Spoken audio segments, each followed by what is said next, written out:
Shavuot Tov tout le monde, j'espère que vous avez passé un bon Shabbat, que vous avez pris des forces pour la nouvelle semaine, que vous avez passé un bon Purim.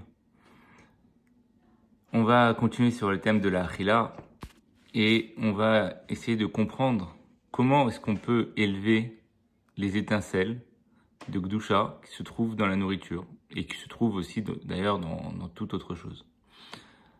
Première des choses, c'est de se rappeler que tout vient d'Akadosh Baruch Hu. Quand on fait la bracha, qu'on dit Baruch Ata Hashem Elokeinu Melech Haolam, quand on dit que Hashem c'est le roi du monde, le maître de l'univers, qui a toutes les puissances, toute la force, c'est lui qui a tout créé, tout vient de lui. Déjà ça, c'est un premier point.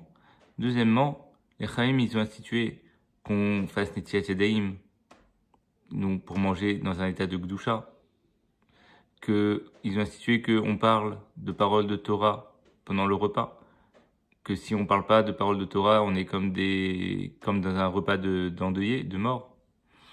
Parce que la Torah, c'est Akadosh Baruch Hu, c'est la vie. Sans Torah, il n'y a pas de vie. Et il y a les remerciements à Akadosh Baruch Hu, quand on fait le Birkat Amazon. Tous ces éléments-là, ils sont faits pour élever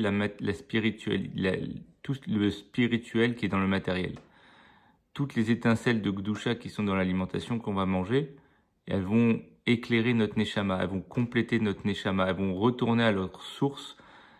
Ce qu'il faut savoir, c'est que toutes ces étincelles, quand elles ont été dispersées dans le monde, Hachem, il fait en sorte que l'on retrouve nos étincelles qui nous correspondent à nous.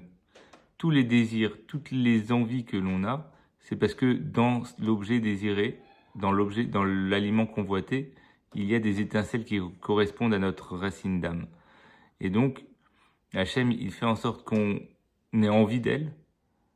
Et maintenant, à nous de les élever et de les remettre à leur place en remettant Akadosh Baruch Hu à l'intérieur. Tout le but de l'homme, c'est de dévoiler Akadosh Baruch Hu, de remettre Akadosh Baruch Hu au centre de notre monde et au centre de l'univers.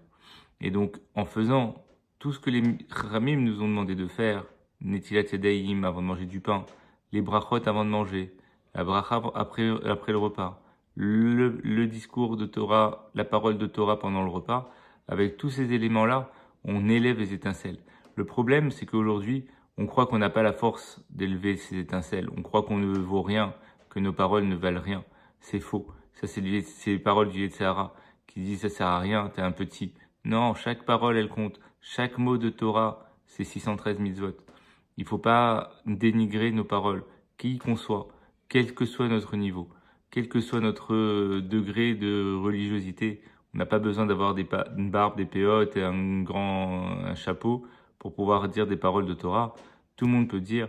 Et n'ayez pas honte, n'ayez pas peur. Ça fait pas de mal. Au contraire, ça ne fait que du bien. Ça fait élever ces étincelles de Gdusha et elles nous servent, elles réparent notre propre Neshama à nous. Donc, et en réparant notre Neshama à nous, on se rapproche d'Akadosh Baruch Hu, on ressent la présence d'Akadosh Baruch Hu différemment à chaque fois qu'on va élever ces étincelles-là.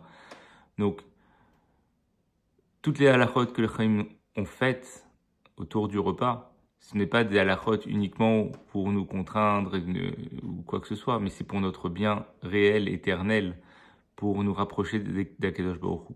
Je vous souhaite Shavuot Tov et à bientôt.